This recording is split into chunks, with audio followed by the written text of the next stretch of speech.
Gaara foi rejeitado, temido e odiado desde o dia em que nasceu. Quando ainda era bebê, uma poderosa besta foi selada dentro dele, transformando sua vida em um verdadeiro pesadelo. Os moradores da Vila da Areia tinham medo dele e o tratavam como um monstro. Pior ainda, seu próprio pai ordenou várias tentativas para eliminá-lo. A única pessoa que Gaara acreditava que o amava acabou tentando matá-lo. Depois disso, ele passou a acreditar que só poderia viver lutando e espalhando medo. Mas tudo mudou quando ele conheceu Naruto.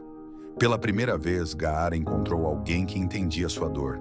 Inspirado por Naruto, ele abandonou o caminho do ódio e escolheu proteger as pessoas. Com o tempo, se tornou Kazekage e um dos líderes mais respeitados de todo o mundo ninja. Uma das histórias mais tristes e mais inspiradoras de Naruto. Qual personagem você quer ver no próximo vídeo?